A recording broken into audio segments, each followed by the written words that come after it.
Godfrey. Good afternoon, ladies and gentlemen, esteemed colleagues and distinguished guests. My name is Swesha Machere, and I am your proud facilitator of an exciting CESA gender mainstreaming webinar highlighting technical women. So today we embark on a journey that celebrates the pivotal role of women in technical fields, particularly with engineering, a domain where their contributions have both been transformative and essential. As we gather here, it's crucial to acknowledge the profound impact of successful women in technical environments. Achievements not only defy stereotypes, but also redefine what is possible in our industry. From pioneering innovations to leading multidisciplinary teams, these trailblazers inspire us all to reach higher boundaries and foster inclusive workplaces where talent thrives regardless of gender. Today's discussion will delve into the strategies, challenges, and triumphs of these incredible women. Today we'll have Dabulile Msiza setting the scene. We will also have Dumisang Gabriel telling us about her journey in this wonderful engineering discipline. And lastly, we'll have Lynn Pretorius come and speak to us as she shares her journey as well in becoming a successful woman in engineering. Of course, it's Women's Month, and that's why we have to highlight this. And I feel very honored to be the host today. And like I said, we'll move on to Jabulile to set the scene for us. And I'm really looking forward to hear what she has to say. So, as I said, Jabulile Msiza, she is the chairman of Jones and Wagner, the board of directors, where she also heads a dynamic team of engineers in the waste engineering department services. With near 18 years of working experience and more than 13 years as an EXA registered professional, she is passionate about design for environmental protection, particularly for waste management facilities, construction of barrier and capping systems, and promoting the understanding and appropriate use of geosynthetic materials. Gabriela is a member of CESA, GIGSA, and the IWMSA, and serves on the board of CESA. She is also an elected council member of International Geosynthetic Society, IGS, the vice chair of the IGS Technical Committee on Barriers, and chairs the African and Middle East region activities for IGS. Ladies and gentlemen, I present to you who I can now call a good friend of mine, Dabulile Msiza. Please. Thank you, Swisha. Thank you very much for that kind introduction. I hope I am clearly audible. Yes. Yes, we can hear you loud and clear. All right, so thank you very much, and thank you for taking your time to join this webinar today. It has been Women's Month, and there has been many other talks about inclusivity, about transformation of the industry, about the challenges that women in STEM face. And while these discussions have all been important, I think it is also important for us to highlight the technical strengths of women.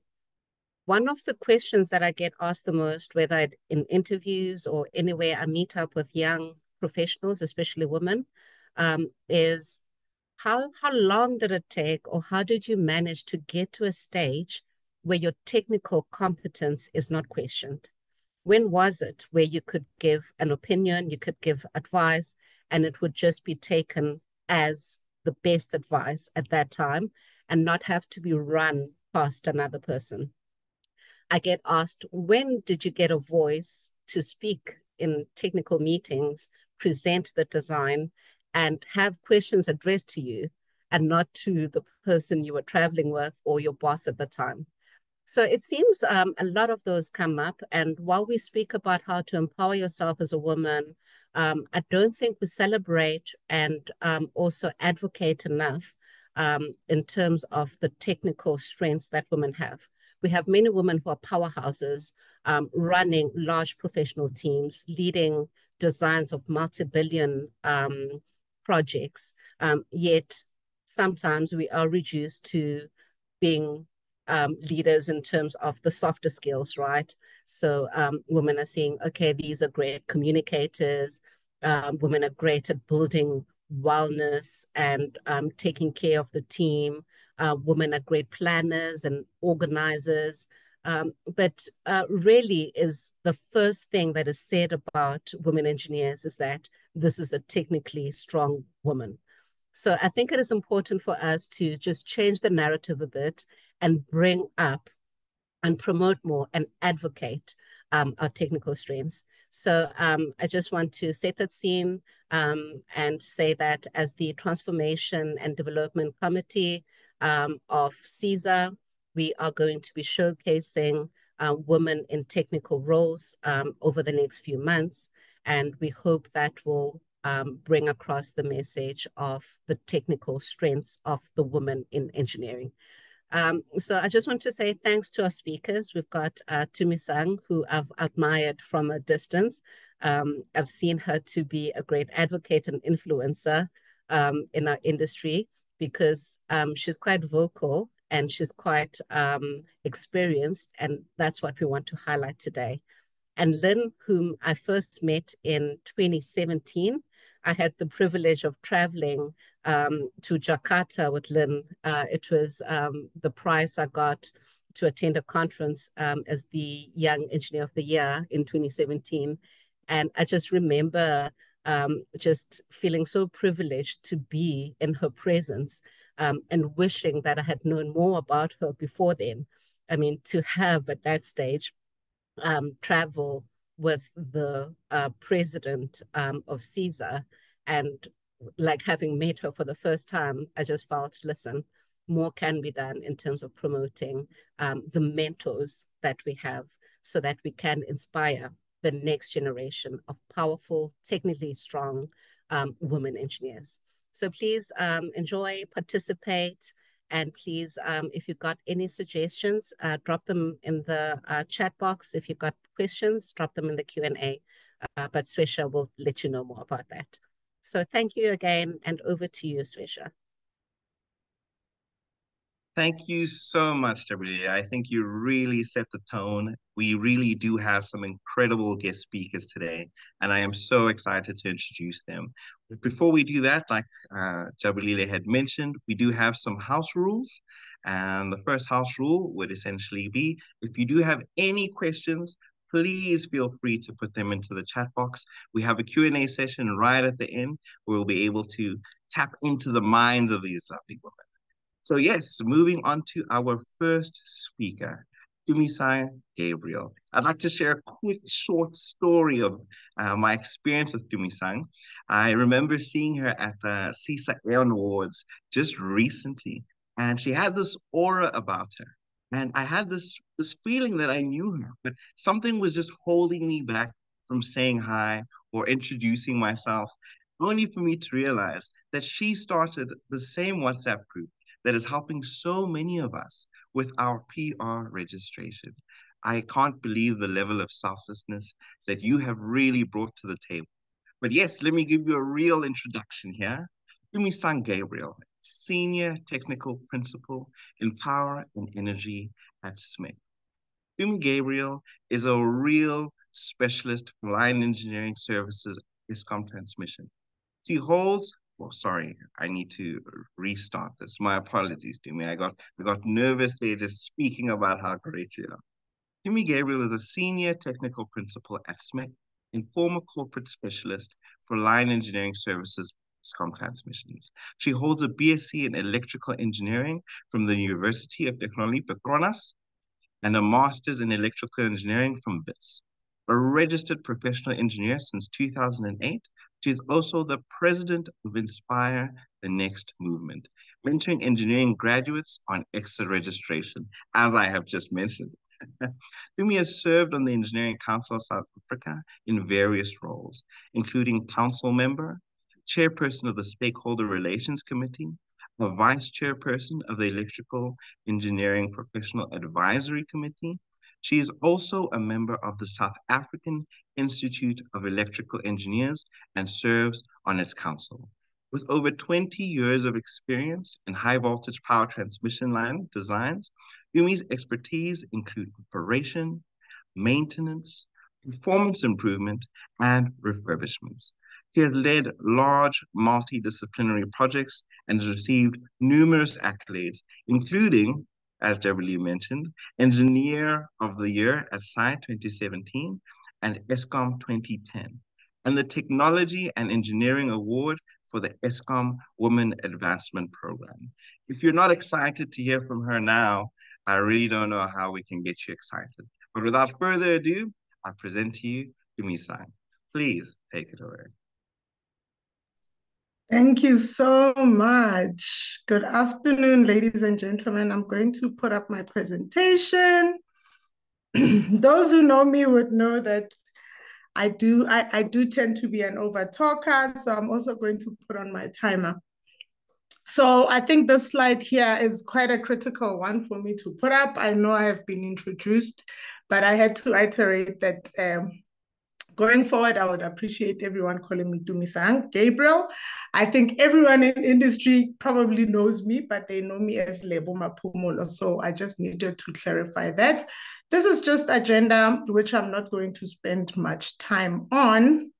And then with regards to my engineering journey, there are really 2 points that I'd like to share with everyone who is taking the time to come and learn from others and say, you know, what is it that has made you go through the mountains and swim in the oceans? And because really, ladies and gentlemen, if you are serving, especially as a woman in the engineering space, resilience is one of those characteristics that if you are not naturally born with, you will need to harness within yourself.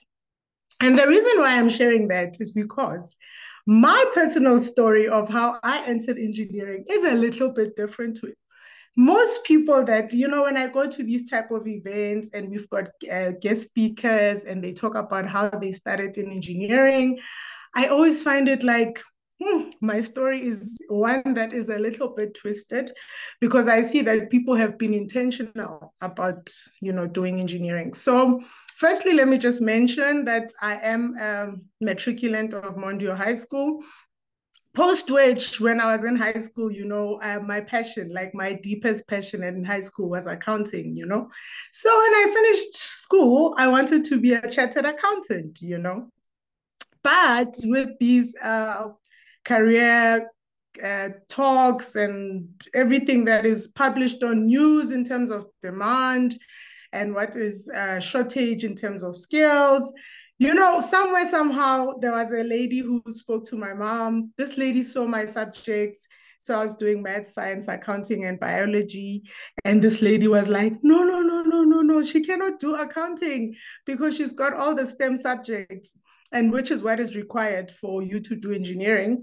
And up to now, because I matriculated in 1998. So at that time, there was a huge drive to increase women in engineering. In fact, I think at that time, engineering was dominated by men. So this lady, she did not even give me an option. Or I don't know, my mom was also sold. She really packaged it well, you know, and she said, you know, look, engineering is one of those areas where forever, ever, it's been dominated by men. And in most industries, also in terms of race, it's been dominated. We all know that. So at the time, she packaged it well to say, look, you really want to go and study something where when you complete, people are coming to look for you and you are not going to look for a job. I must be honest, you know, like overnight, I just switched from now studying accounting. I wanted to be a CA, and suddenly there I was room doing engineering. So I was going to study to become an electrical engineer.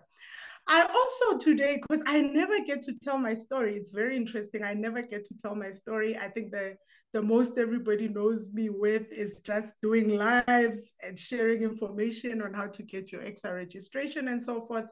So I never really get to tell my story. And today, because CESA afforded me this opportunity, I really asked myself, like, okay, so how did I choose electrical? Because as we all know, you know, engineering's got several disciplines. There's civil. I remember about 8 years ago, one day I sat and thought I should change my electrical to civil because that's where the money is at. You know, like civil is construction. And we know that design is like a small piece of the cake. So I really thought I'm so interested in like converting my electrical to civil. The reason I'm sharing that is because genuinely, I think I landed on electrical because it was the one that seemed to be more feminine, you know? Like when you think of civil, you knew you had to be in the sun, building something, and then mechanical, it is pumps. So I think all these other disciplines, besides, you know, your computer science and that, tend to be more masculine, and they gave you an impression that you might need to be carrying some heavy something. So I think by discipline, that's how I ended up doing electrical. But fast forward, I wanted to just share how this resilient point is coincidentally put below my BSc. And the reason it is there is because when I finished my high school, I studied at Wits. First year of my completing 1 year at Wits, I got a scholarship by the Department of Minerals and Energy. And vroom, as we were celebrating, I've got a scholarship. Next thing, they, you know, like they just tell you, no, you've been selected to get a scholarship to go study, everything fully funded. And then after you celebrate, they're like, yeah, you have to go to Malaysia. All right. And that's where my resilience was built from that point of, you know, because it was like a whole sinking feeling. So I'm thinking I've got a bursary. I'm going to continue locally, see my friends, see my family. Meanwhile, I had to actually relocate, right? And I relocated, went and lived in Malaysia for 4 years. Let me tell you, because I had subjects credited from, you know, my previous studies, I turned out to be the only foreigner in a particular class. So if we're doing a particular subject, I was ahead of the people I was studying with. I mean, people that came from South Africa. So, and in any given subject, I was the only foreigner in that room.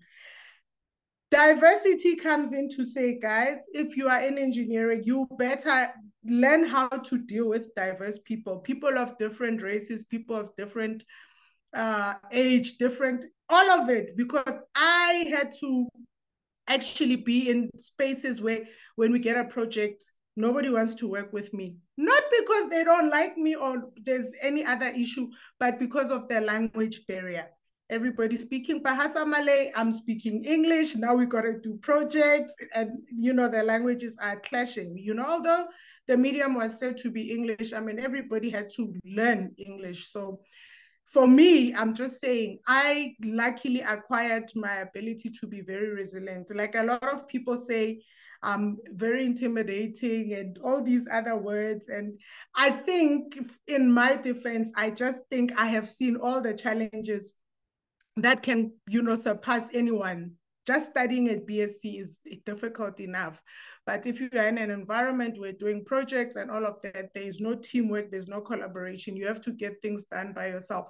And because, you know, I had left my everything, my comfort, my friends, my family, I went there with the understanding that I'm going to fetch this paper called the BSc and I'm coming back with it.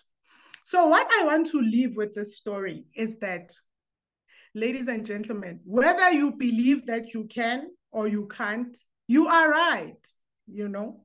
So consciously, we as people have self-limiting beliefs and so forth. And I just wanted to remind you that your subconscious is always going to go around looking for the evidence to justify what you believe, you know? So be careful what you believe in. Then in 2018, as you can see, I did my master's. Again, I did my master's at Wits, and also this was through a bursary that I was awarded by Eskom, my previous employer. Then I want to move on to the next slide, where basically here, I wanted to just share everything we do, like when you see trailblazers in any industry and so forth, everything is linked around confidence, right? So as an individual, it is very easy to believe in yourself and know that you are good at things. And I was so happy to hear Jabulile say the question she gets is like, when did you first be trusted to run with this without somebody supervising? When did you, you know? And that thing for a Black woman is just really so deep. One of the things that really upsets me, like to the core, is for me to be in a position, right, with my accolades that I've earned, you know, break by break. And then when I'm in that a space, you want to dictate to me what to do. Why are you dictating? Because of course the abilities I have is why you have hired me.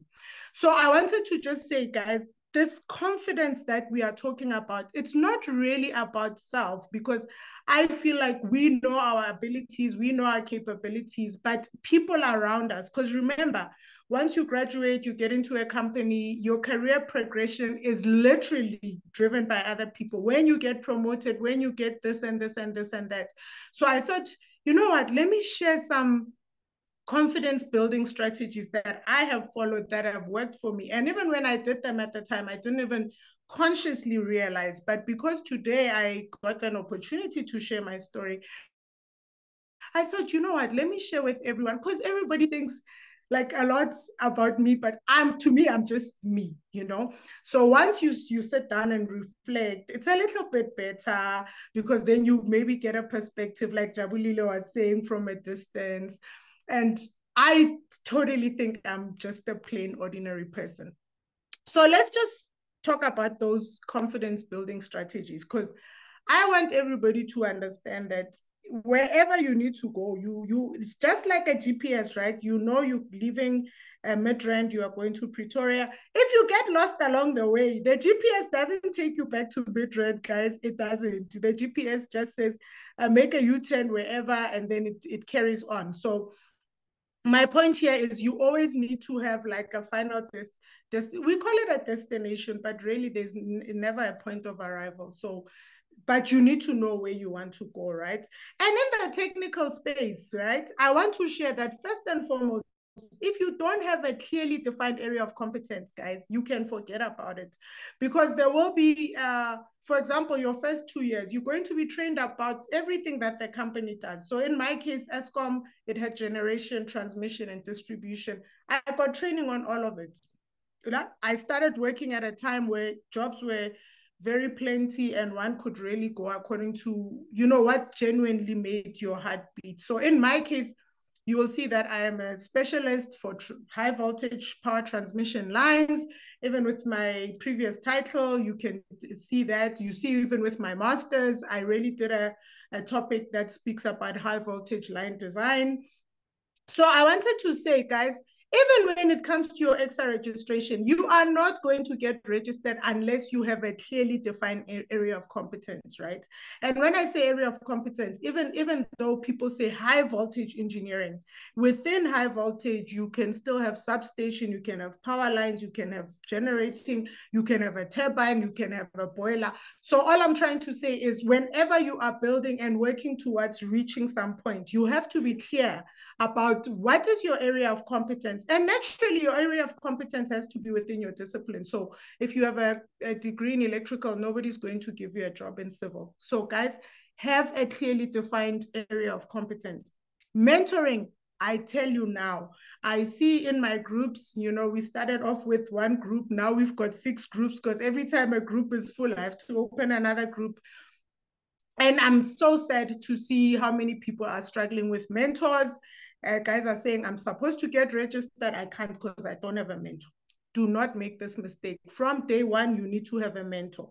In my case, I think it made my career advance a little bit faster. I actually had a mentor in the design aspects, and then I had a mentor in construction. So, and fortunately for me, I had mentors that were passionate about mentoring. So that really went a long way. And sometimes I feel like we don't thank people for what they've done for us. So for me, Vivian was my design mentor, and then Bertie was my construction mentor, and it made me a well-rounded product holistically. So ladies and gentlemen, please have an area of competence. This is the area where you can be trusted to deliver solutions without killing people, destroying the environment, and so forth. And this is how you get your PR range, because PR range is just EXA saying, we can trust Dumisang to design power lines safely, right? Because EXA is regulating the profession. And regulation is what? Protecting the public and the environment. So be clear about your area of competence. I'm constantly telling my mentees, having PR range does not make you Superman. right? I have PR range. I have to be clear about my abilities. If someone comes to me, gives me a design for a power station, no, it is not within my area of competence. Please. Otherwise, you're going to get yourself into a solution that's designed by someone that goes wrong, but you signed because you have PR range. So I'm trying to say also ethics. As we are going through this journey, we have to be very conscious of being professional and being ethical at all times. Then two other roles that I had never realized consciously that everybody needs to have to really progress smoothly. So if I say standing on the shoulders of giants, which is what CESA is doing today, it's saying, let us show you these people, because you sometimes just a paragraph talking to someone who is where you want to go makes a huge difference. But if you don't know these people, then you cannot access the people, right? A sponsor and a coach, ladies and gentlemen, because really a mentor is somebody who imparts skills. We get it. That's how you build your abilities in the career space. A sponsor is somebody who speaks well of you behind your back. So you need to have a sponsor, but sponsors are normally people that see your potential, they see your push, they see your hard work, and they mention your name in rooms, absent rooms where there's opportunities, but you are not there. And then, of course, a coach is critical. We understand this concept of coaching very late in our lives, but really coaching is a well-rounded thing that helps you balance life and career. So for example, if you want to be executive in the shortest time, then you feel the pressure to put on hold having babies, a coach is somebody who can help you to sort of balance it out. You don't need to put anything on hold. Then I just said, okay, this year I got my PMP. So again, it's aligned with, it's a strategy. So now I'm in a space where I'm not only doing technical, I have to also do business development and so forth. So I am equipping myself with the abilities and the skills that will help me achieve, because I don't want to be linked with anything that fails, So what do I need to do to ensure that anything I touch is going to turn into gold? Then my life experiences, the second one has been mentioned already in my introduction, is Inspire the Next Movement. I really must be honest, like this is almost like my heart when it comes to like doing my profession and serving and all of these things. If I do not do Inspire the Next Movement, I cannot even deliver at work, because it is my passion, baby. It is just something that was born out of my struggles. And I'd like to just summarize it quickly. So as I mentioned, I studied overseas. We did this degree. I fought so hard to come back with this paper. And when I got back to South Africa, I'm trying to register as a candidate with EXA. No, Dololo, this university is not part of Washington Accord. Now I have to go through the educational evaluation. And this process is just a rough one, because your whole 4 years of studies is questioned to you. I don't remember if it's 2 hours or whatever. They can ask you anything, maths, they can ask you signals and system, they can ask you machines. It is really a traumatic system. I had to undergo this process. I got my candidate. I think it also helped that I had some other subjects from South Africa before I went to Malaysia. Then secondly, of course, I then wanted to get my PR range. And then I realized as I was doing coaching for at the second stage, so we call it the verbal assessment. So EXA stage 1, you write your evidence, you write your outcomes, and then you pass. We call it the experience appraisal. So that's like a written assessment. Then the second part of it is verbal. Verbal assessment is where you have to demonstrate competence, right? At that point, I realized that life is an interview. Like when you are in the engineering profession and you are scared of public speaking, you can just go and, I don't know, do something, because public speaking is something you cannot avoid. So then when we talk about public speaking, we are just saying you've set these personal goals. Everything, even at work, someone asks you a question, it's an interview, right? And generally, body language, I've seen on stages, these days I'm trying to wear heels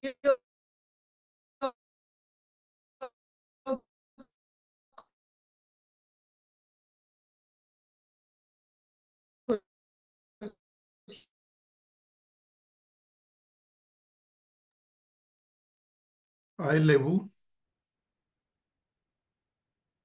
Lebu, your video is hanging. Maybe if you can connect without video.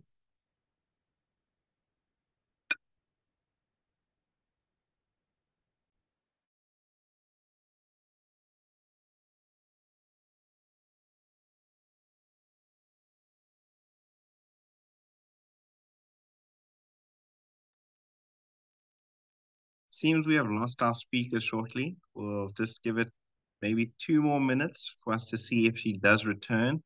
I think there was a lot of insight there that we simply just can't do without. So please just sit tight for the next 2 minutes and we'll continue either with our next speaker or if Dumi returns.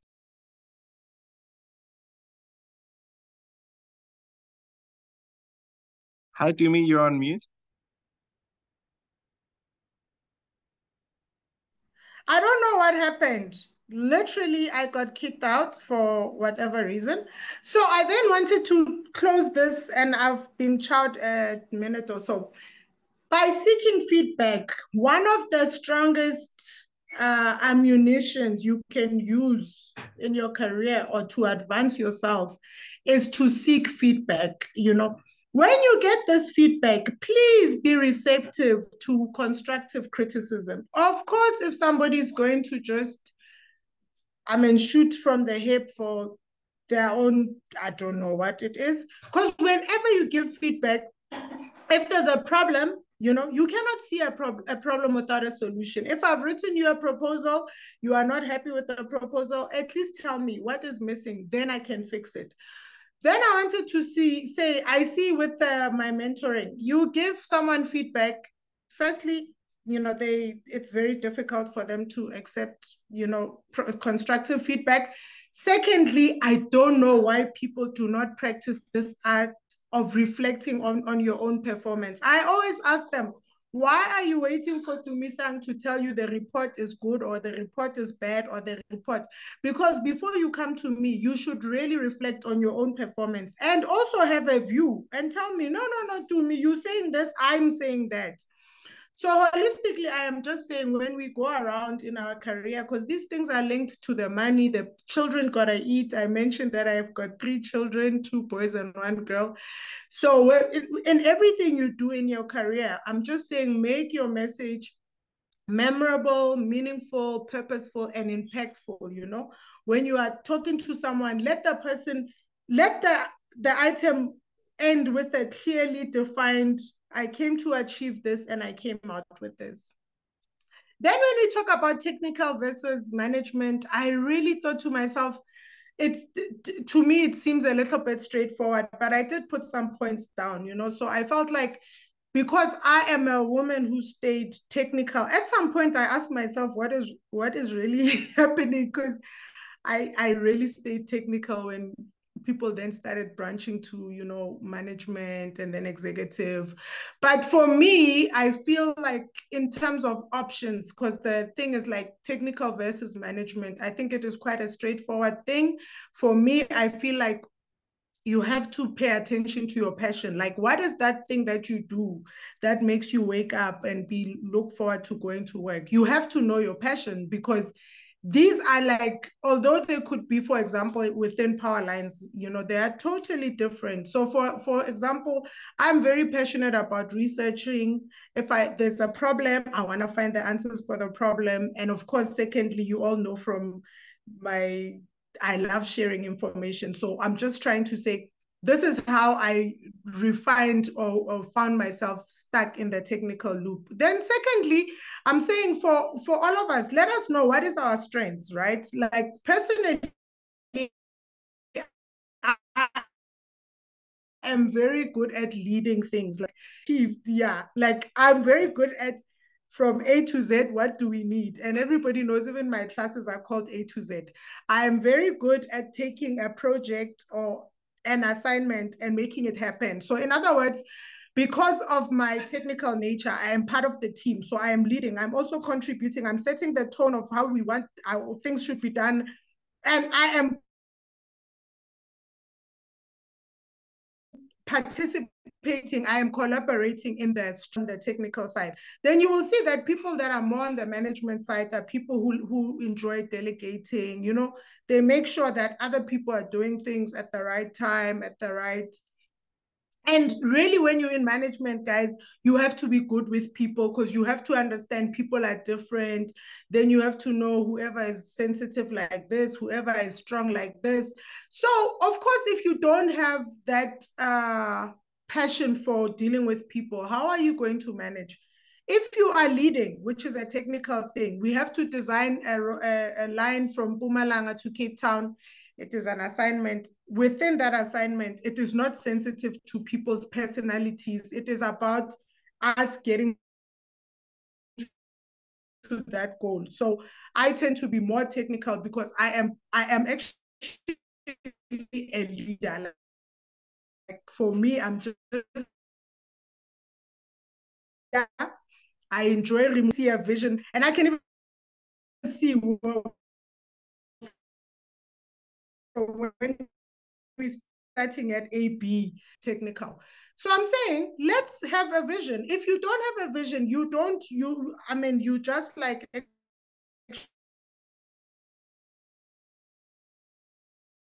on autopilot, which is like, then there's going to be requirements. We all know if you are in a company, you start off as an engineer in training, then you become an engineer, then you become a senior, then you become a chief. Once you have a vision and you know where you want to go, you're going to know what the requirements are and you are going to align. You have to align. You cannot become senior engineer until you have PRN. Yay, now you know, you cannot become a director until you have training in directorship, da da da da. So I'm just saying, let us learn to align with the requirements because these things will open the doors for us. So I'm closing this slide by saying, we have to fuel and nurture our passions. Why? This will lead us to our life purposes, because really, five out of 7 days working 8 hours a day in the office is your life. So I am just saying, if you're doing something that is your purpose and is your passion, you know, you're going to be innovating things, improving process efficiencies, because you know it is exciting to you. Many of us are actually probably gonna turn 50 without figuring out our passions. But I am saying, if you nurture and fuel your passions, it will eventually lead you to your life purposes.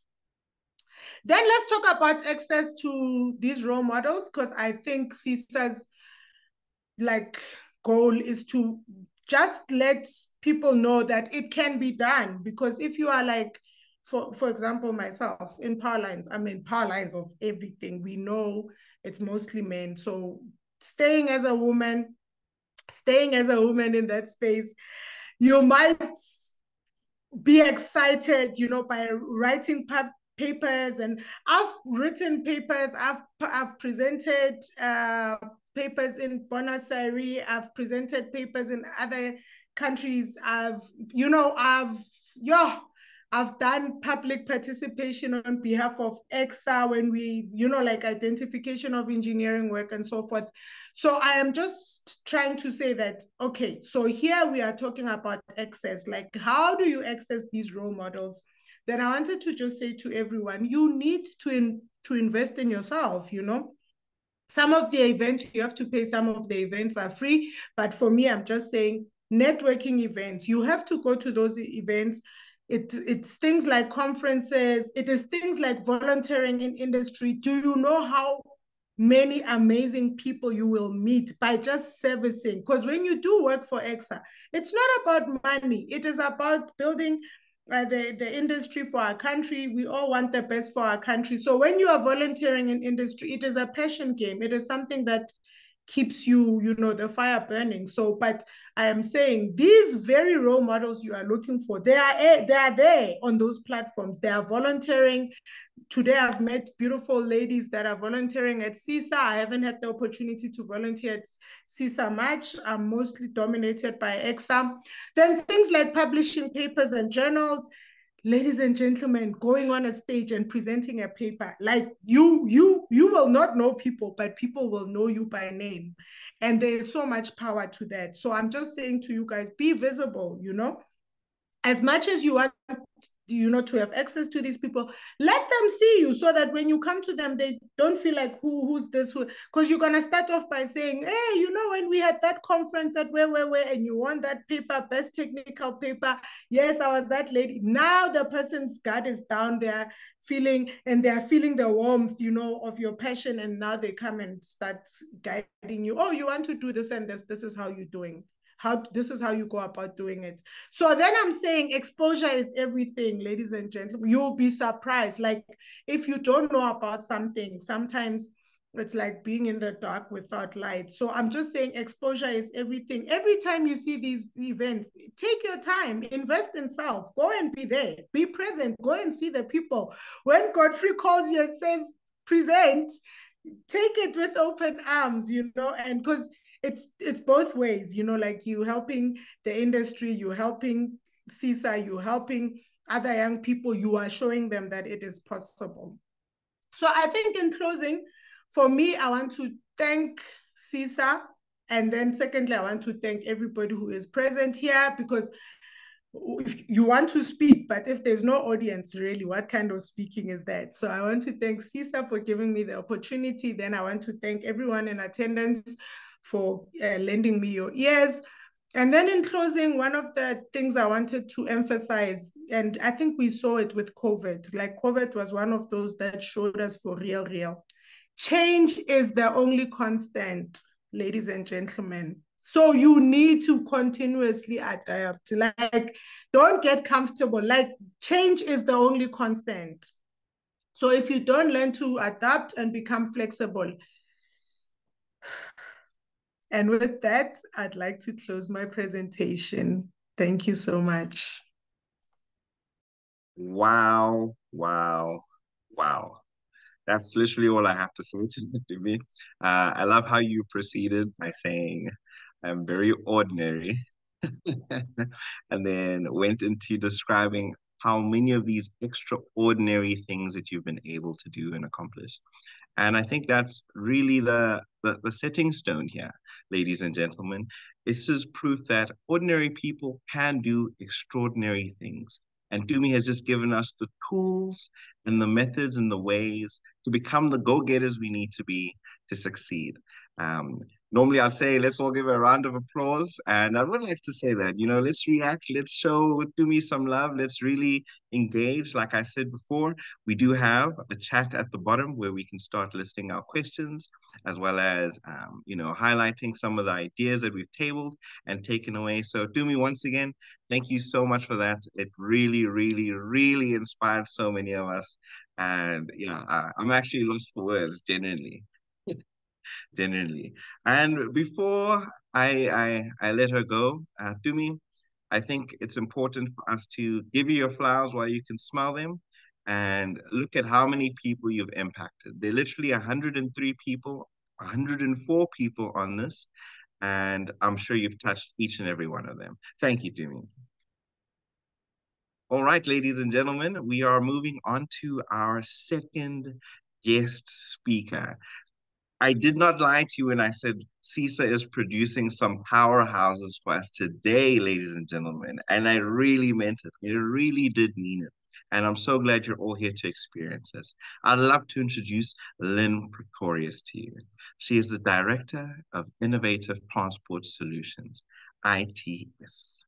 Lynn Pretorius is a transportation engineer with 25 years of experience in transportation planning and engineering. She holds a civil engineering degree from the University of Cape Town and a master's degree in transportation engineering from the University of Stellenbosch.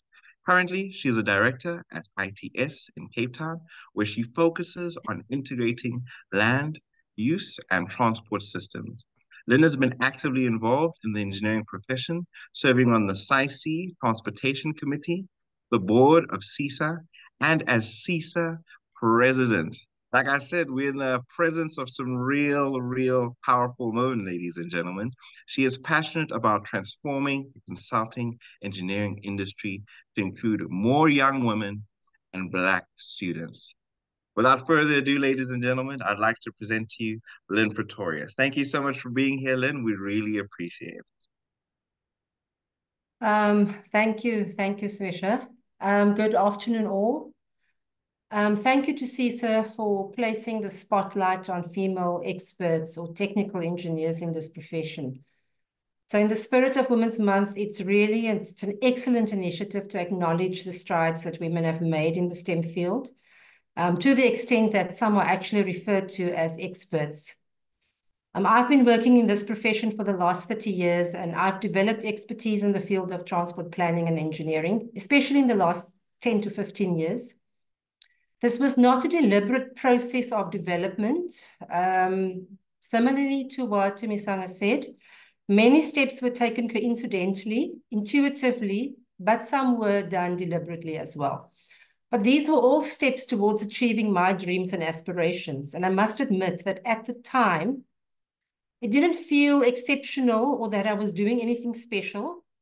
But as we are reflecting back on women's participation in our profession, and when I look back now, I do realize that what I actually have accomplished are some absolutely amazing milestones, absolutely unheard of for women at the time in the colored community that I come from.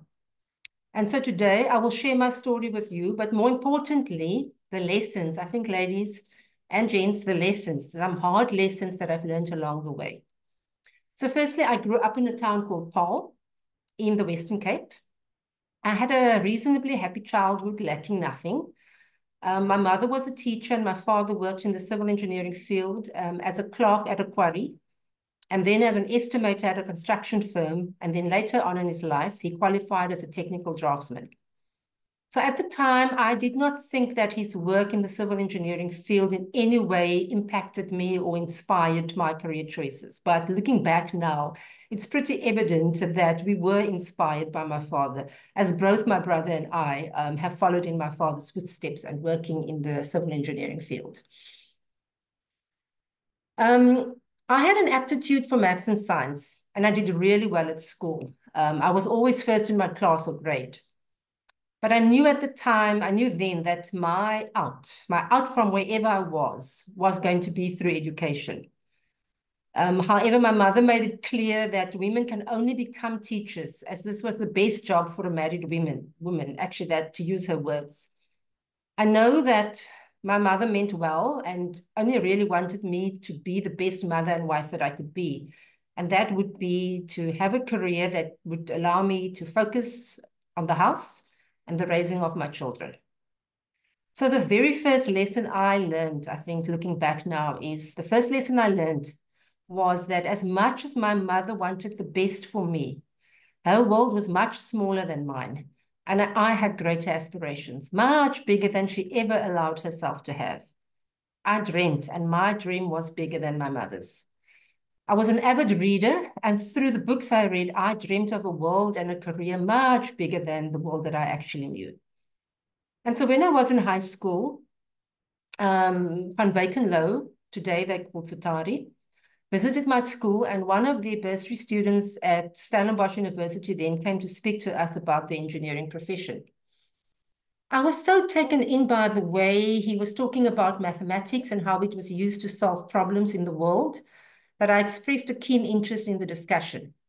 It was interesting now that I look back at it that I was the only girl invited to those discussions, and also actually the only one that asked questions from the group. I never questioned my inclusion in the group at the time. However, my teachers must have had a sense of my dream and my potential and encouraged any form of advancement for me. And as it happened, the engineer who visited our school knew my father, and he offered me a bursary on the spot. I just had to apply. I went home and I told my mother that I was going to become a civil engineer.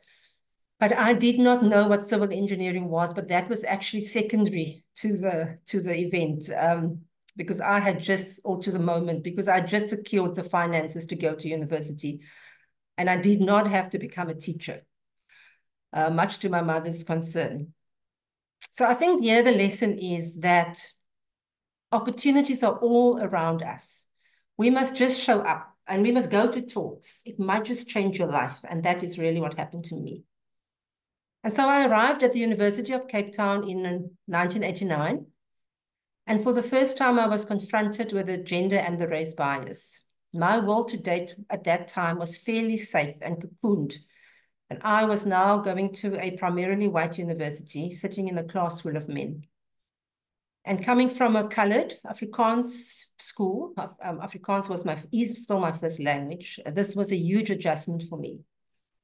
And I think for me, the third lesson here that I just want to stand still on is I realized how ignorant people were about the gender bias and that we have to speak up against it.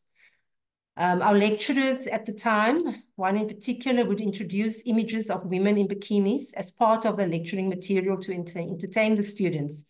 And obviously it was only to the male students. It would be completely unheard of today. But for the first time, I was confronted with this and I had to find the courage to confront it. It took me a few days to actually build up the courage. I was slow to speak up and to go to the head of department and to tell him that this was now completely a sexist experience for me. Unfortunately, he listened, and a few days later, he obviously addressed it. A few days later, the practice stopped. But I realized I don't even know if the other male students realized what was happening. Yeah, one of the biggest lessons for me at the time, lesson number 4, the biggest lesson I learned for me was when I failed my first year at university. Remember I said, young colored girl coming from an Afrikaans-speaking school. I'm now at the University of Cape Town, primarily an English-speaking environment. So I failed my first year. But the most cynical but inspiring words came from my father, actually. He laughed when I told him that I had failed. My mother was crying in the bathroom, but my father laughed. And he said that it's time that Lynn realizes that the world is not going to meet you halfway. If you want anything in life, you must go and get it. And this has been such a pivotal moment of insight for me because I could have become a first-year dropout. But I went back. I don't know where my insight came from, but I informed my bursar, Sutari then, or now, and requested if my second year's bursary funds could be spread over 2 years. I was so precocious. If I think back now, I can't actually believe that I asked them to do that. But they agreed. I am ever so grateful today for their willingness to give me another chance because I have really just developed and flourished from there. And so the truth is, if you really want anything, you must go and get it. No one is going to give it to you. So just go and get it, if whatever it is that you want from your life. Today, I'm a recognized transportation engineer. But my entry in this field is completely coincidental, I must admit. So there was nothing purposeful about taking my steps into this field of transportation engineering. I graduated in 93 with my degree in civil engineering, and I received a letter from my bursar to join their transportation division in January 94. And just like that, I became a transportation engineer and I never looked back. And so here the lesson is sometimes life happens without any intervention, as it is meant to be. So just go with it. You know, you don't need to understand, you just need to go with it. So now I want to talk about developing expertise. And this is my lesson number 6. There is no other way to develop expertise other than to do the work and to undertake the further studies that are needed. I worked in the traffic engineering and road design teams for the first 10 years of my career. And I really developed a passion for the traffic engineering field, especially when it comes to the integration between land use and transport.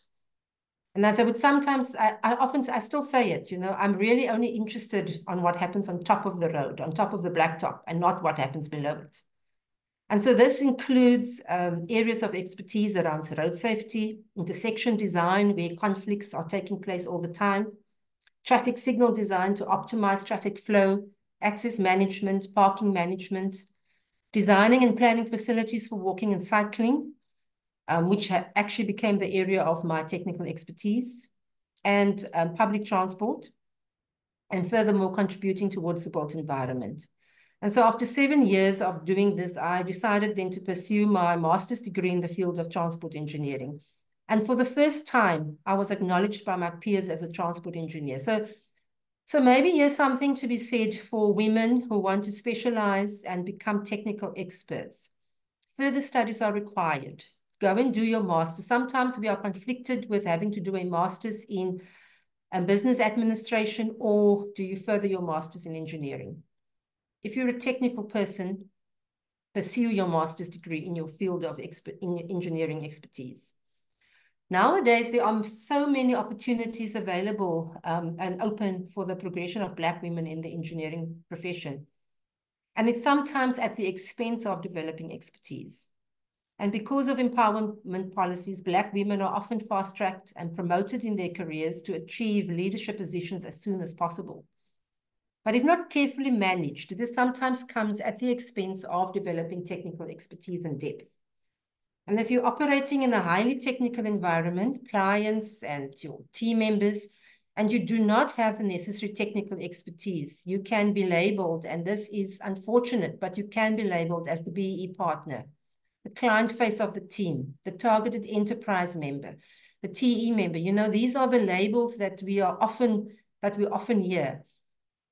And then there are expectations that you must just get the work, you know, the set-asides referred to, and then subcontracted to other firms that can do the work, because obviously you are not technically competent.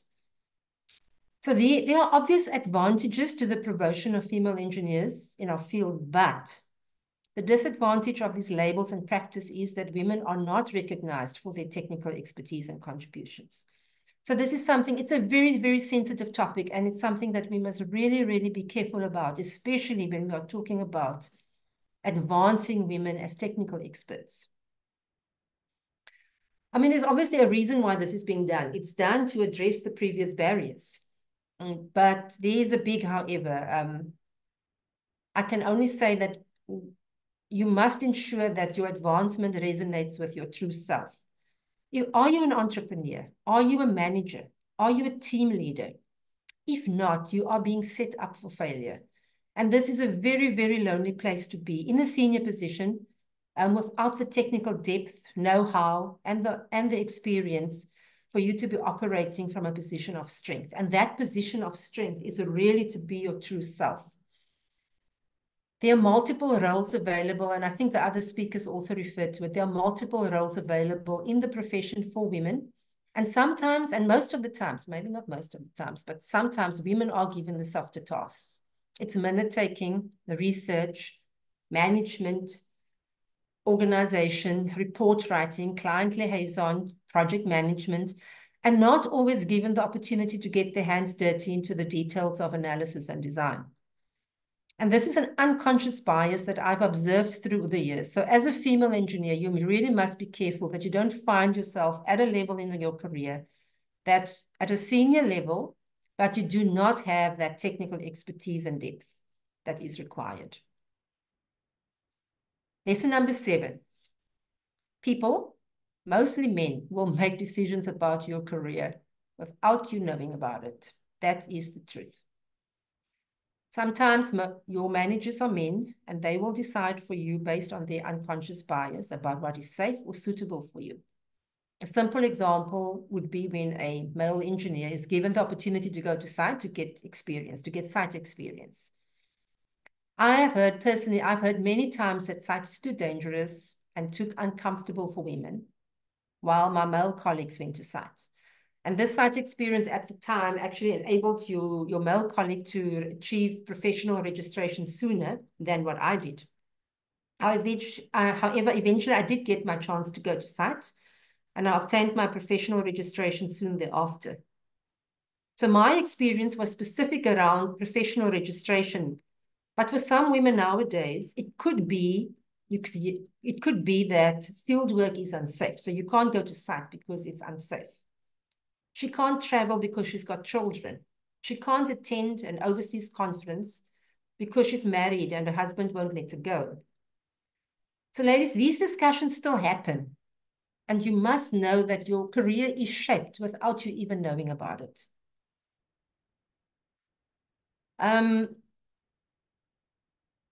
Lesson number 8, sometimes you must pivot, and it might just be the best move ever. This was my experience. So in the early 2000s, I was married. I had 2 young children, and I was conflicted with raising my children and the demand of working as a senior engineer in the private sector. The workload was really significant, and I was at that time also studying towards my master's degree, and I couldn't cope. So I joined the city of Cape Town, the municipality at that time in the early 2000s, in their transportation division. At the time, this was a center of excellence to be at, and I worked with absolutely the transport experts in this field. This was such a good learning and networking experience for me, and made me realize how valuable it was to integrate my public sector experience with my private sector experience in this technical makeup that I was developing. It was probably the best move of my career, as it was during this time that I developed the expertise in my field amongst a team of experts and leaders and teachers, and really the people that were shaping the urban environment of Cape Town at the time. I started my own firm, Pendulum Consulting, in 2004. It was probably one of the most daunting career milestones, and it was really tough. So in 2004, I had this wild idea to start my own consulting practice. I had to say it was a wild idea because it was really, really wild to do so at the time. But the time was right. It was the new democratic South Africa, and there was much emphasis on the acceleration of women in business, and especially in engineering. So I started a consulting practice called Pendulum Consulting with a fellow transport planner, Zaida Tofi. This was such an exciting opportunity for us at the time. It was during this time that I really had the chance to hone my skills as a transport engineer and planner, and as a small business owner, and we absolutely went from strength to strength. Once again, just some words of caution here. Through BEE policies, there are significant opportunities for women. And we were encouraged to start our own businesses, to go on our own. But the life of a small business owner is not for all. It is very lonely. It is hard. And as harsh as it might sound, it is likely that you will fail, as not many small businesses survive. I mean, that is a common statistic. So you need to know yourself. Are you the technical expert? Are you the hustler that are always on the lookout for business? Or can you be both? And somehow I managed to, with the right people around me, supporting me, I've managed to do both. And also, having worked in a male-dominated environment my entire career up to this point, I had a chance now at Pendulum Consulting to build a practice with a different corporate culture. I realized how women can excel if given the space to do so. And though times have changed since the early 2000s when I started out on my own, the work environment is still dominated by a male corporate culture. So I have really been privileged to attain my professional growth in the business environment without the limitations of the glass ceiling, the pay barrier, or the loud, aggressive voices. Our aim at Pendulum Consulting at the time was to do good work, to excel, and we were acknowledged for our technical expertise. I sometimes do wonder if my career path and my experiences would have been different if I had remained in the traditional male-dominated consulting engineering practice. So I'm very aware of the impact of the work culture and the dynamics in the workplace. And I always try now to create a work environment around me without gender bias. Today, I work with a team of female engineers and planners that are absolutely technical experts in their own right. They excel in what they are doing, and they pursue excellence in every step of their journey. So as a team of engineers and planners in transport, we are so strong and we are so dynamic. We lean on one another and we learn from one another. And as much as I'm the senior, I learn from my young engineers that I work with. So here the lesson really is to work with and surround yourself with technical experts. And with that, we will all step up. And role models are so important. The more female experts you have around the table, the more we are breaking down that unconscious bias that women are more suited to do the softer things within the profession. And so lastly, ladies, number 10, lesson number 10. And I think this is possibly the most important one. And I want to use the words here of Sheryl Sandberg, of the COO of Facebook at the time. You have to lean in. Often I see women sitting along the wall or far from the center of the heat of the discussions. And this was me at the time. But you must be at the table. You must learn to lean in, and you have to speak up. Else no one will hear you, and the chances are very small that somebody's going to ask you what you are thinking when you are keeping quiet or sitting far from the discussions. It is really when you're at the table and participating in the discussions that you can contribute towards the world around you and propose the changes for the women that you are working with. And so lastly, as I end off, I really just want to give a special vote of thanks to the people that I'm working with. It's to the women at ITS, firstly, those that I've worked with at Pendulum Consulting as well, clients that are female engineers and planners, and the other technical women in the built environment field. Know that I see you. I see your growth, the steps you take, and the leading roles you are occupying. I absolutely acknowledge your presence, and I hear your voice.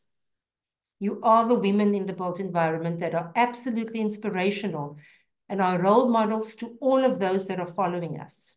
And to the men at ITS, let me not forget you, and at CESA as well, I must say. Thank you for the space and your willingness to listen to us and to create the space for us to be able to share our stories. And for all of us here at ITS at the Cape Town office, the ones I work with, I want to just thank your technical insights that enables me to stand amongst you and at times on your shoulders, and then to be acknowledged as a technical expert in the field that I love as I am today. I thank you. Wow, Lynn. Wow. I thought I was out of wows when Jimmy Sung presented, but really and truly, I think the biggest takeaway from this is your level of authenticity.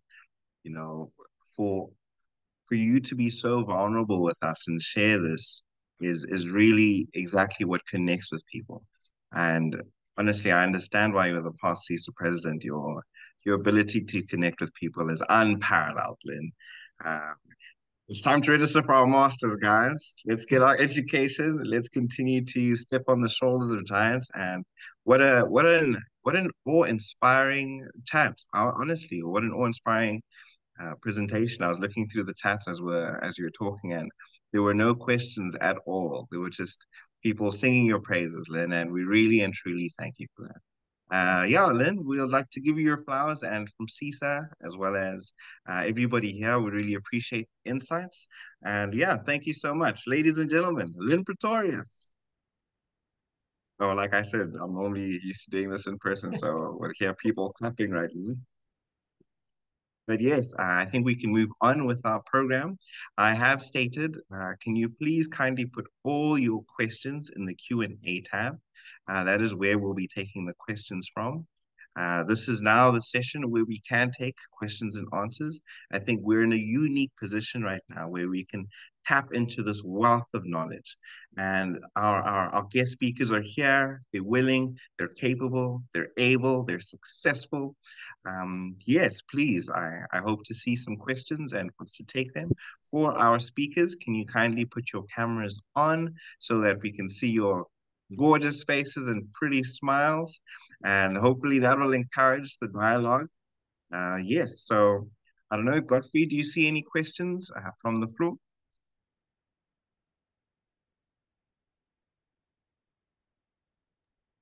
Not yet, Swesha. I think they're still busy typing. Let's go through the chats and see if maybe by a chance, maybe one question went through there.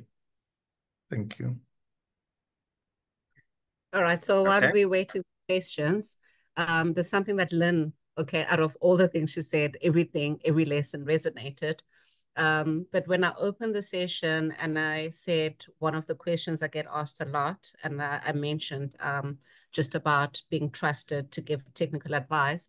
One of the other questions I get a lot is people saying, should I do an MBA or should I do a master's in whether it be geotechnical engineering, transportation, etc. And I'm always very quick to say, build your technical strength before you start pursuing an MBA. You got to know why you're doing it. You know, there's a lot of people who think, oh, an MBA is going to open up management opportunities for me. But are you really ready for management? And there's been so many people who've been so disappointed, went and pursued an MBA and didn't get that management opportunity. So build your technical strength, build the skill, and then the management responsibility will follow. Fantastic. Thank you so much for that, Jabulile. I think you truly resonated exactly the message that Lynn was giving. I know she called them lessons, but for some reason, I feel like those should be my little engineering 10 commandments, you know, and how I should really go about trying to excel. So I've looked into the chats or the Q&A session here. Sorry, that was a timer for you, Lynn, but clearly you exceeded our expectations. So there is a comment here. It says, thank you so much, ladies, for the talks. Lynn, thank you for your authenticity. It really brought me to tears. So I don't think there is a question there, but really that does continue to resonate, the impact that you've had here. So if there are no more questions, I think maybe we can give it 1 or 2 more minutes if our panelists are fine with that. After that, we can go and proceed with closing. Yes, Godfrey? I think I saw something on the charts, but now we need to scroll to see. Okay. Okay, there is one which I've received via WhatsApp. It's got to do with money, you know, in comparison. Will I earn more as technical, earn more as management, or earn more as an owner? Maybe we can get comments from our speakers. Please, thank you, Godfrey. Yeah, I think if I can start, maybe this, okay, it might not be universal, but from my 18 years at ESCOM, what I loved about the ESCOM structure is there's literally equivalent steps, both on the technical side and on the management side. So if you are technical, you become a SSE, and if you are management, you become a triple E. So I think in terms of money, I would think the money is the same because it's a same band. So it's the E band, so it's an executive band. But then I think naturally, if you are in the technical field, I think you end up probably making more money. Why? Because you get to travel, you get to present papers. So there are many other soft benefits that come with being technical. If the conference is in Paris, you get to go to Paris free of charge. So I think for me, definitely between technical and management, there seems to be quite a good balance in terms of the pay grade. But of course, if you are owner, that's where the money's at. But I mean, we know bigger rewards come with bigger risks. So if you don't have the palate to stomach the risk, you can also want the reward. And that's just like another thing that we should all be sort of more conscious about, because there's a lot of people who walk around saying, I want to be like Jabulile. Look at her. She's a director. She's a chairperson. But the things that Jabulile goes through to fulfill that, be successful in those roles, and they are not willing to stretch. I want to summarize it as saying, if you want to make money, like in anything, I feel like people should not be so stuck to their comfort zones. They have to be willing to stretch. There's no good thing that never came out of comfort. So yeah, stretching. So of course the owner would have the most money if the company is successful. I think Lynn spoke a lot about that. It's a lonely journey. You have to have people believing in your dream. The thing with a dream is it's dangerous because only Lynn could see it. Like Lynn saw it. She saw herself as an owner flourishing in this. But then the team, she needs to have a team that is going to believe in her dream and support her through and through. So definitely, without a shadow of doubt, if the company is successful, of course, the owner is going to reap the benefits. Thank you so much for that, Tumi. Can I echo that, Dumisang? Definitely. It's about risk and reward. And like one of my fellow directors always say, it's all about how well you want to sleep at night. That's what it is. It's all about how well you want to sleep at night. And But then I think in my experience, I want to say two things, time permitting, two things special. Definitely as a business owner, the risks are higher and the rewards are there, for sure. I absolutely agree with that.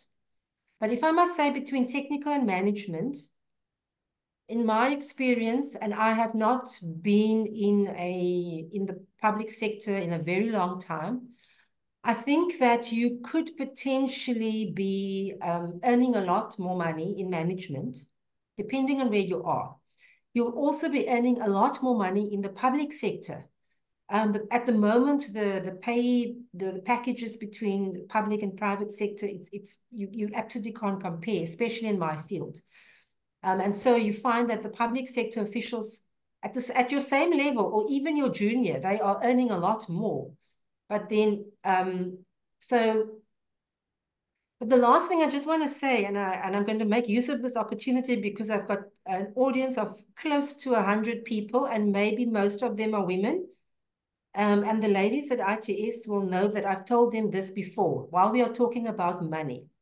Ladies, the guys negotiate themselves out of their pay bracket.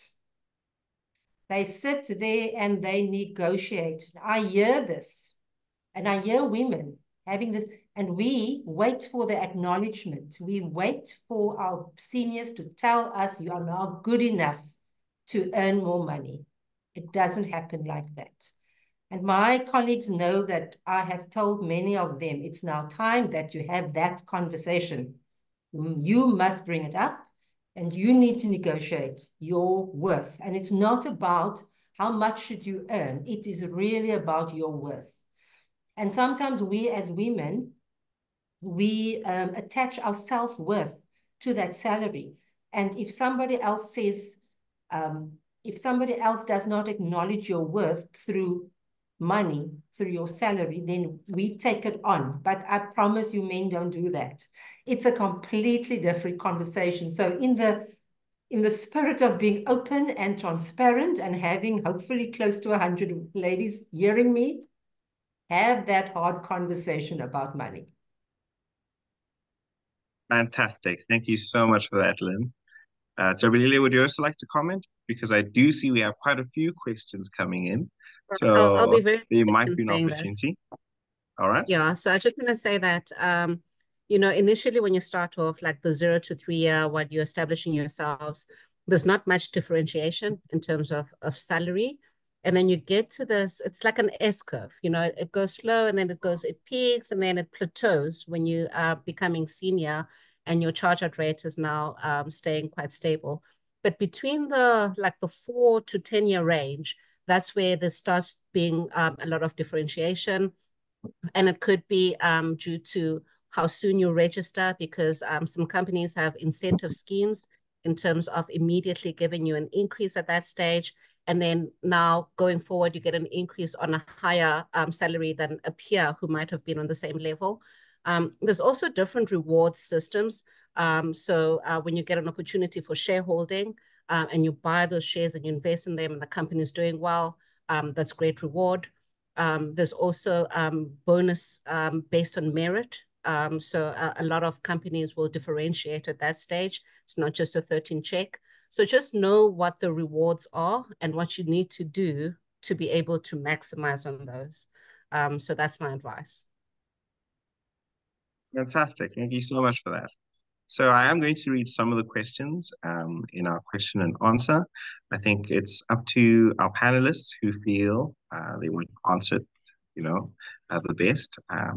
Perfect. So the first question that we have, and I believe it is a two-part question, is how do we include men in these talks so that they become aware of what's really happening within our workplaces regarding women? The second part of that question is also, with the thought that they may actually be aware, how do we bring them on board with changing the narrative?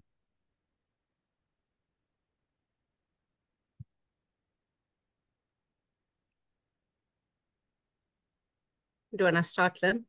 Yeah, should I start? Yeah. So the first question,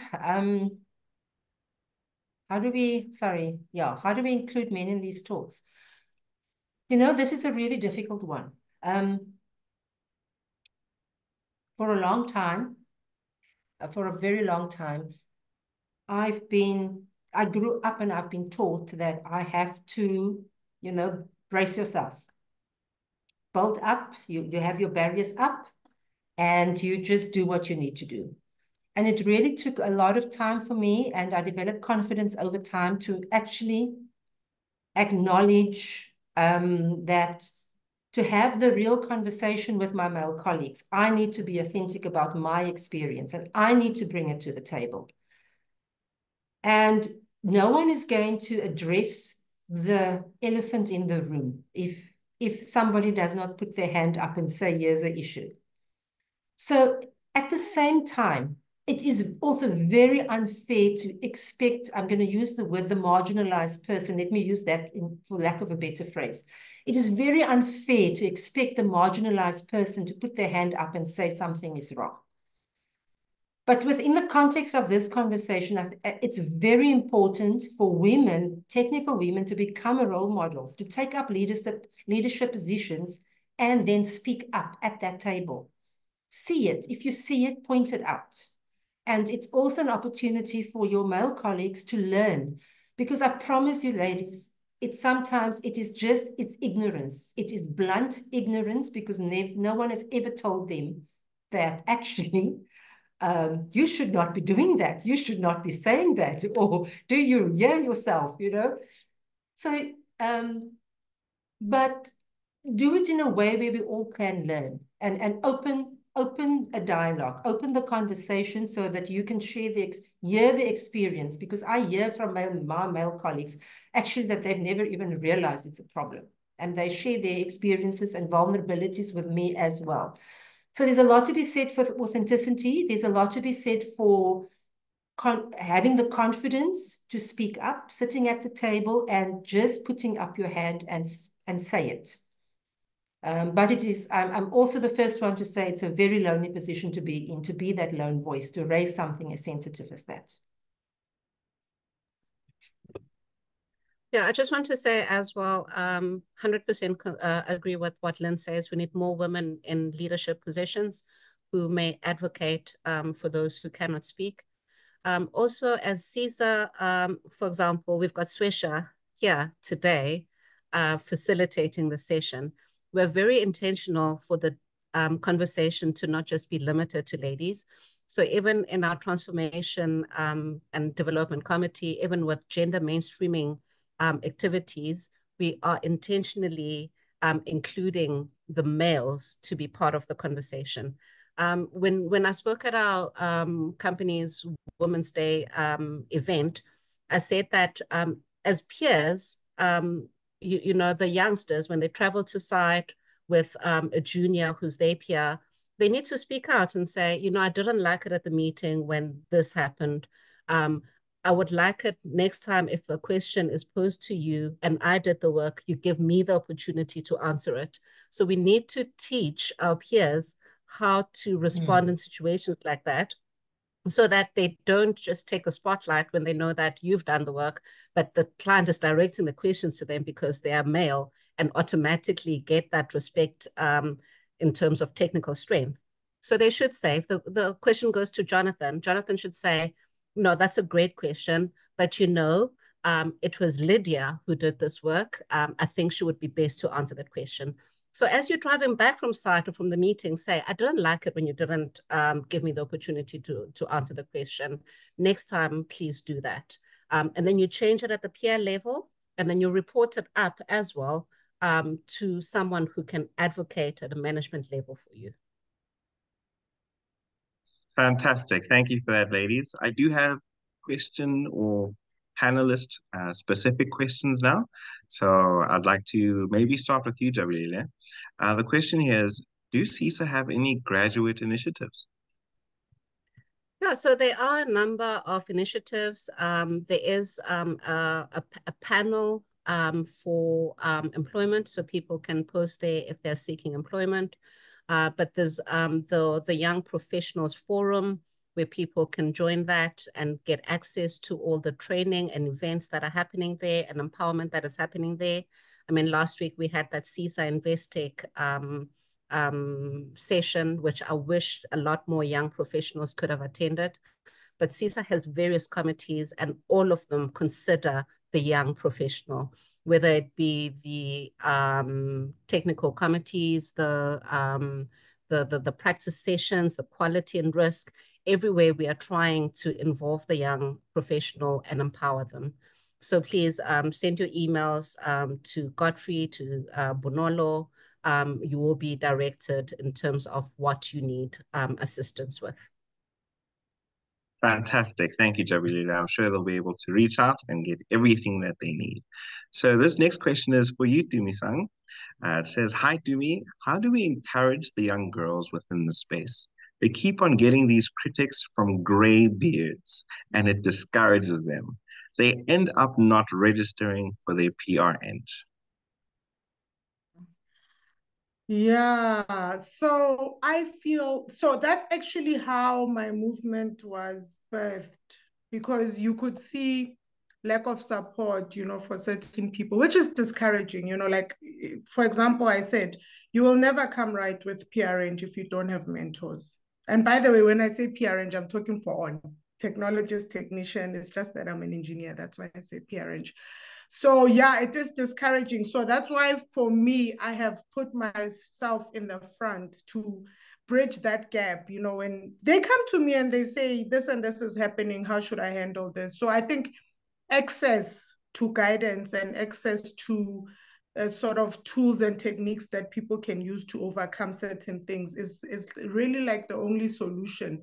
So that's why I was saying I love what CESA is doing now, because it is showing someone that it can be done. However, it needs you to be bold, you know, like it needs you to be bold. Even when people do things that you do not like or do not appreciate, you need to speak up. But I must be honest with you. I mean, look, I've been working 20 years.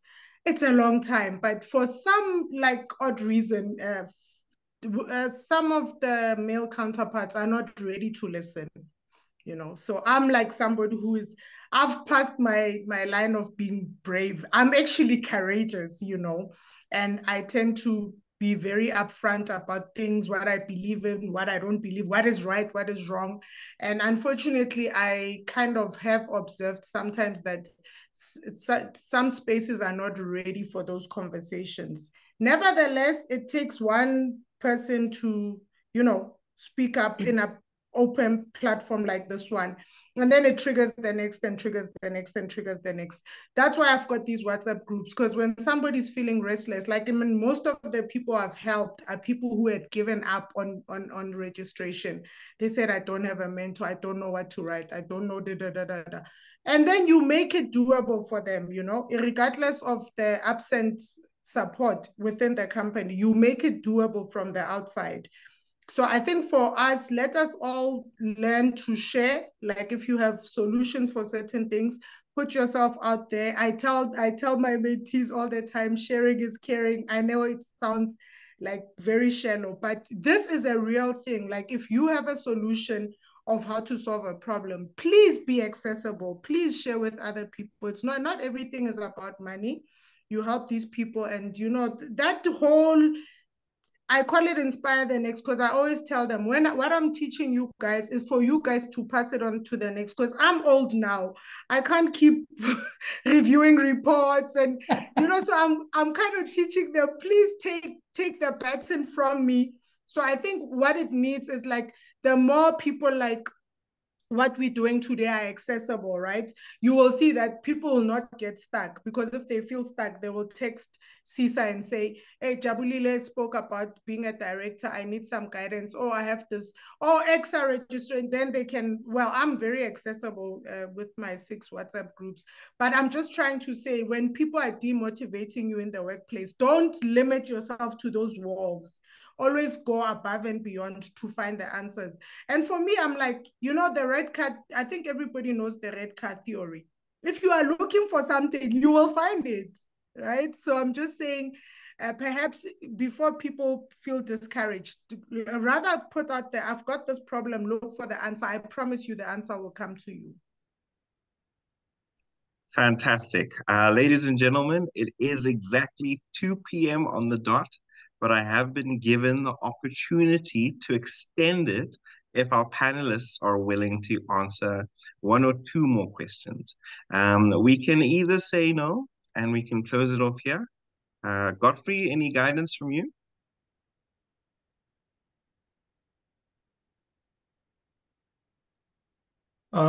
Yeah, I think our speakers are saying yes, maybe for 10 minutes. All right. Are our speakers saying yes? Okay, super. So then I think we can rush through these quick questions. To me, I'll start with you so that you can leave the quickest, if that's fine. And I think this is right up your alley. So it says, hi, thank you for the very inspirational presentation, ladies. It is empowering to see fellow women killing it in the industry. My question is, how can one overcome the nerves in meetings? This is something that I struggle with a lot. Thank you. Maybe I can answer practice. that one. Tumisang, you look like a natural, but I have the nerves. I don't. You I am sound like not a natural, but I absolutely resonate with this question. Resonates with me. Up to today, after 25, 30 odd years, I still sweat. I still get cold shivers. I feel like my chest is tight, and but I've learned, and this is the important thing, is that you need to learn your tool. And I know that my tool is I must speak up quickly. And my body language is such that I feel better when I stand and speak. And if I engage, then I breathe better. But somehow it's even, I mean, I recall being CESA president and you sitting in this, having conversation with CEOs of companies, and you are the speaker, and I'm sitting there and I'm sweating and I'm thinking I can't even breathe. But I promise you, the best trick for me was I must just stand up and speak, because the minute I do so, I start to breathe. And that's the important thing, is just to be able to control your breath. And if you do that, the rest of your body will just work. So I don't know, Tumisang, what your trick is, but that's what I do. If I can, okay, so thank you for the compliment, because I have a problem with accepting compliments. So today I'm conscious to say thank you for the compliment, because I don't think I have a problem with speaking in public as such. I do, however, have a problem with my voice. I'm one of those people who feels like my voice is not, I feel like it should be refined for public speaking. But then people tell me my voice is commanding, it grabs interest and all of that. So holistically, what I'm trying to say is that I think the art of speaking in public is one that is just refined by doing. There is no anybody who is born doing it well. I promise you, even Bonang Mateba doesn't like doing it, but then it pays her bills. So definitely, I mean, one of my master classes, which is how to ace your EXA interview, is literally teaching my mentees how to overcome the nerves. And how I trick their brains is by telling them that, remember, at the interview, people just have questions and only you know the answers. The answers are in your head. So if you're gonna let something like nerves make people believe you don't know what you are doing, why would you do that? Because there is a very big price behind imparting that information. Then I tell them, no. Everything you do, even you come home, your child asks you a question, it's an interview. Then that's how I let them, ease into it. And then, of course, there are other tricks, like if you feel your mouth getting dry, just drink that glass of water. And then, Lena, I wanted to actually jump on the trick you shared where you were saying, know your tools or what works for you. Because I promise you, I don't know how many platforms I've spoken at that, just there's always a podium, right? I have never been an individual who stands at the podium. And please, nobody ask me why.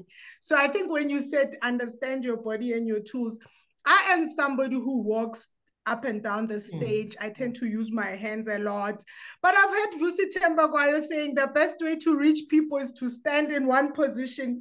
So I think definitely we have to do, and that's why I was saying fuel your passion. So if you can see, are you passionate about explaining with your hands? Please explain with your hands. If you feel calmer standing still, please do that. There is no right or wrong answer. I always tell them it is just about getting the message across. And once you understand that actually you are in a very powerful position because you need to educate or impart knowledge to people who are in the dark. Hey, my mentees get empowered. So that's kind of like how to overcome public speaking. You firstly think about the price. What is the price for me delivering this message like to do? Once you see the price, I promise you the nerves go away. Then I tell them, yeah, the first 5 minutes, I think if you care about anything, you're going to be nervous. So I want everybody to understand that anything you do that you want to get right and you want to win it, you will be nervous. But after you say your name, good morning, ladies and gentlemen, my name is Dumisang, and you breathe, I promise you the nerves are gone because your focus is on the prize. That is my tip. Sorry, just a quick one. I just want to say you need to be prepared. Good preparation will reduce the nerves.